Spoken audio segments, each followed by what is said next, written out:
child is born, a beautiful boy. His mother counts his fingers and his toes and joyously declares him perfect. But soon she notices that he's not meeting the milestones that other babies are. He doesn't return her smile. He doesn't make eye contact. He doesn't babble the way other babies do. At first she ignores it. Babies all grow at their own rate. But after a while, the clamor of her doubt gets so loud that she can't ignore it any longer. And she raises her concerns to the pediatrician. Mr. Toastmaster, fellow Toastmasters, and most welcome guests. Her son has autism spectrum disorder. She learns that he will not be able to engage socially with the world. He will have problems with his senses. He will likely have struggle with communication. And he will have delays in his learning. From this moment on, this family's life is consumed by autism. He's going to require special schooling, special treatment. They find a school for him. It's a great school. It has a special program that uses learning techniques in an environment with one teacher for every student. You can imagine how expensive that program is. This means that Mom and Dad are both going to have to work. As a matter of fact, Dad's going to work 2 jobs just to pay the tuition.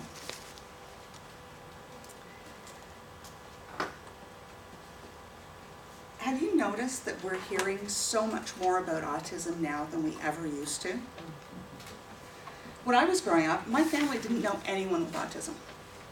When my kids were growing up, and my kids are early 20s, they didn't know anybody with autism. But now we hear about it all the time. It's in the news. We hear it from our colleagues. We hear it from our friends. We hear it from our family. And my question is, why is this happening? I looked up the statistics, and the Geneva Center, which is a center here in Toronto for autism, 10 years ago, the rate of autism was 4 to 5 children in every 10,000.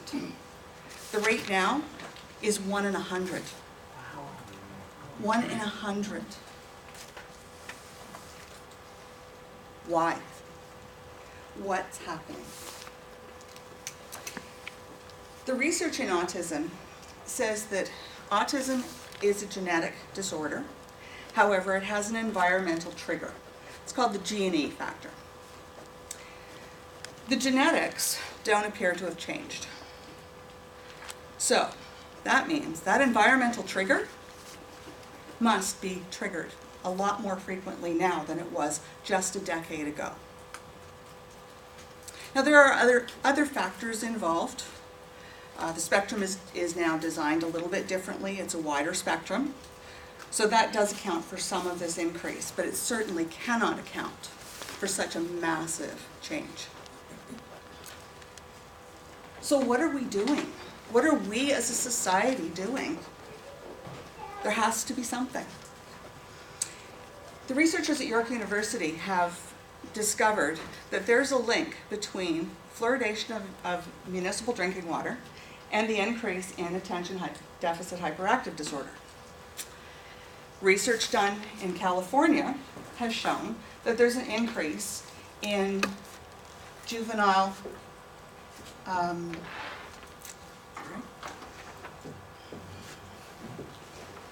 always good to have notes. In juvenile leukemia, in areas where there is an increase in pollution.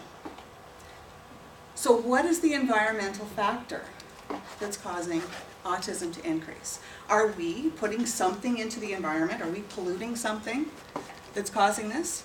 Or is it perhaps a manipulation of our food supply? Because we're certainly doing that too.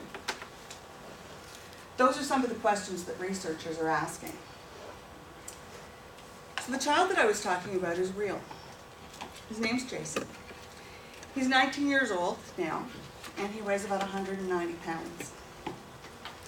Through his teen years, his mother spent many nights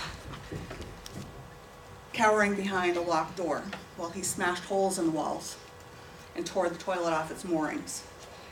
Because between the hormones racing through his body and the inability to communicate, he had no other way to express himself. He has learned to read. It took many years for him to just learn to dress himself and to use the bathroom. He cannot speak intelligibly. However, thanks to technology, there's an app. And he's able to use his iPad to communicate now. He's also able to volunteer at the local food bank, and that gives him a purpose. It gives him a place to go every day. At the school, he's learning to make a meal. He's learning to wash his clothes. And there is some hope that he will eventually achieve some level of independent living, although in his case, supervision will always be necessary.